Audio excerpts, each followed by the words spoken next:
तुम ठीक हो? नहीं अरमान, मुझे बहुत वियर्ड फीलिंग आ रही है, जैसे कुछ मालूम होने वाला है। अपने आस-पास देखो, सब ठीक तो है? कुछ ठीक ही नहीं है अरमान। चलो पहले हाथ तो देखते हैं।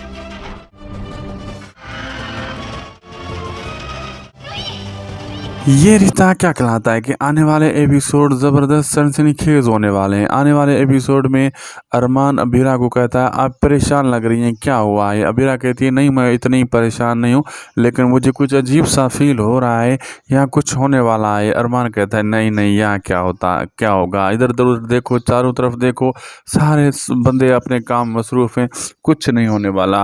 अबीरा कहती है नहीं, कुछ यहाँ बुरा होने वाला है। इतनी देर में धमाका, एक ब्लास्ट हो जाता है, धमाका हो जाता है, लोग इधर उधर भागने लगते हैं, चीखो पुकार होती है और अरमान अबीरा को पकड़ लेता है। उसको कोशिश करता है कि इसको काबू करूं, कोई इसे धक्का ना दे दे। इतनी देर में रोही को धक्का लग जाता है, रोही गिर जाती है और अबीरा उसे देख लेती है।